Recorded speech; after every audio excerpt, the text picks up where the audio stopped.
آیات کبھی بھی اتفاق سے آپ کے سامنے نہیں آتی، یہ اللہ کے حکم سے بہت اوپر سے آتی ہیں اور ایک نعمت کی طرح عطا ہوتی ہیں۔ اکثر ہم جس مسئلے میں الجھے ہوتے ہیں تو فیس بک یا واٹس ایپ میں اسی کے متعلق آیت آ جاتی ہے۔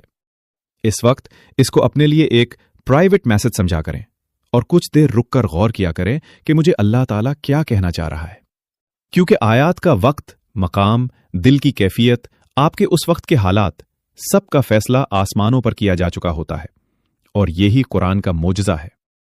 اللہ یقین والوں کے لیے راستے بناتا ہے، اور جانتے ہو یقین والے کیسے ہوتے ہیں؟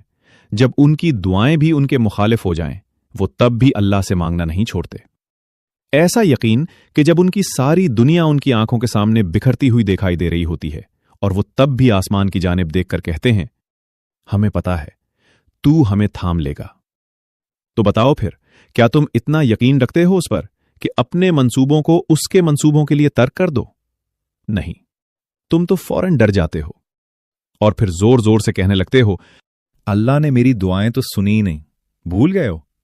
اللہ کہتا ہے کہ تم کیا سمجھتے ہو؟ تم کہو گے میں ایمان لایا اور پھر تم آزمائے نہ جاؤ گے؟ جان مارنی پڑتی ہے تب جا کے اللہ ملتا ہے۔ یقین کی کڑی آزمائش کاٹنی پڑتی ہے، پھر جا کر معجزے ہوتے ہیں۔ تو پھر یقین رکھو، ایسا یقین کہ اگر اللہ تمہیں دائیں جانب چلنے کا کہہ دے تو تم چل دو، یہ جانتے ہوئے بھی کہ تمہاری چاہ بائیں جانب ہے۔ پھر دیکھو کیسے وہ بائیں کو دائیں طرف لے آتا ہے اور تمہیں اس راستے سے اپنی قدرتیں دکھاتا ہے جہاں سے تمہیں کچھ بھی ملنے کی توقع نہ تھی۔ صبر کا مطلب یہ نہیں ہے کہ انسان کسی تکلیف یا صدمہ پر روئے نہیں۔ صدمے کی بات پر رنج کرنا انسان کی فطرت میں داخل ہے، اس لیے شریعت نے اس پر کوئی پابندی نہیں لگائی۔ جو رونا بے اختیار آ جائے وہ بھی بے صبری میں داخل نہیں۔ البتہ صبر کا مطلب یہ ہے کہ صدمے کے باوجود اللہ تعالیٰ سے کوئی شکوہ نہ ہو، بلکہ اللہ تعالیٰ کے فیصلے پر انسان عقلی طور پر راضی رہے۔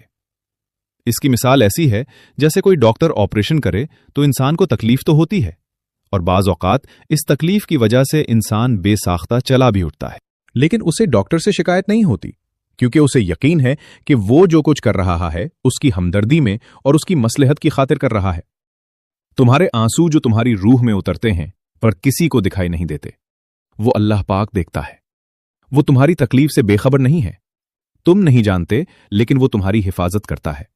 ہر طوفان بربادی لے کر نہیں آتا، جیسے حضرت نوح علیہ السلام کے لیے طوفان ہار نہیں بلکہ جیت لایا تھا، ویسے ہی تمہاری آزمائش تمہاری جیت بن جائے گی۔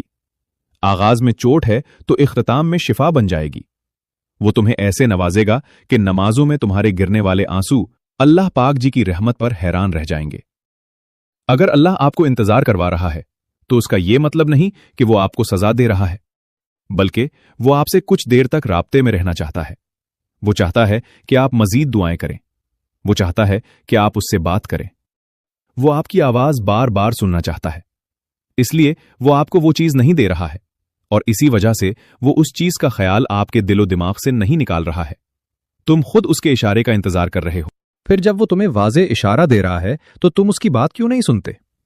وہ آپ سے چھین بھی نہیں رہا اور آپ کے قریب بھی نہیں آنے دے رہا، تو اس کا مطلب ہے کہ وہ آپ کی دعا کا انتظار کر رہا ہے تاکہ وہ آپ کی دعاؤں کا جواب اپنے کن سے دے۔ تو آپ کیوں اداس ہیں؟ تم مایوس کیوں ہو؟ بس اپنے آپ کو کچھ وقت دیں اور اس وقت تک دعا کرنا بند نہ کریں جب تک وہ کن نہ کہہ دے۔ جانے سے پہلے ایک کام ضرور کریں، کمنٹ میں الحمدللہ لکھیں اور اپنے دل کا بوجھ ہلکا کریں۔ اگر آپ چاہتے ہیں کہ ایسی مزید ویڈیوز آپ تک پہنچتی رہیں تو ابھی فالو کریں، کیونکہ آپ کی سپورٹ ہی ہماری طاقت ہے۔